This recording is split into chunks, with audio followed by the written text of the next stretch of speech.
Israël se prépare-t-il vraiment à une opération de grande ampleur au Liban? On fait un point avec les rares informations qui ont pu circuler ces dernières semaines. Ce média israélien a récemment évoqué le lancement d'une opération visant à préparer la logistique liée à une potentielle guerre avec le Hezbollah. Une opération qui serait dirigée par le commandement du front intérieur chargé de préparer la population civile avant un éventuel conflit.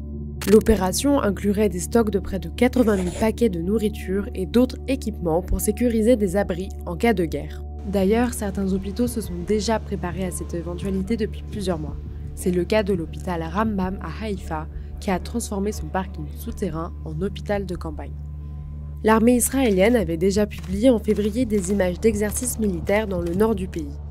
Ces derniers jours, d'autres exercices ont eu lieu, mais il s'agit avant tout d'exercices d'approvisionnement logistique et non offensifs, où les soldats se sont entraînés à livrer des équipements ou encore de l'eau.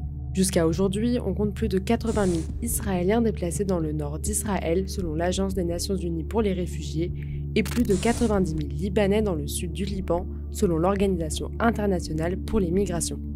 Le commandant du commandement Nord, Ori Gordin, a assuré que l'armée israélienne avait frappé environ 4500 cibles du Hezbollah au Liban et en Syrie au cours des 5 derniers mois. Voici un état des lieux des dernières attaques israéliennes à la frontière libanaise ces dernières semaines. Plusieurs informations ont pu circuler sans pour autant être vérifiées, notamment ce regroupement de chars israéliens près de la frontière au nord d'Israël. Contacté par l'Orient le Jour, la FINUL a démenti la véracité de ces images qui pourraient dater d'une autre période. Plusieurs rumeurs ont aussi évoqué la date du 15 mars comme date limite pour qu'Israël trouve une solution pour le retour des habitants de ces localités frontalières avec le Liban. Une information non seulement démentie par l'armée israélienne, et très peu crédible dans ce court laps de temps. Pour l'instant, les brigades et infrastructures israéliennes ont été géolocalisées à ces différents endroits dans le nord. Certains officiels israéliens ont réitéré leur intention de guerre.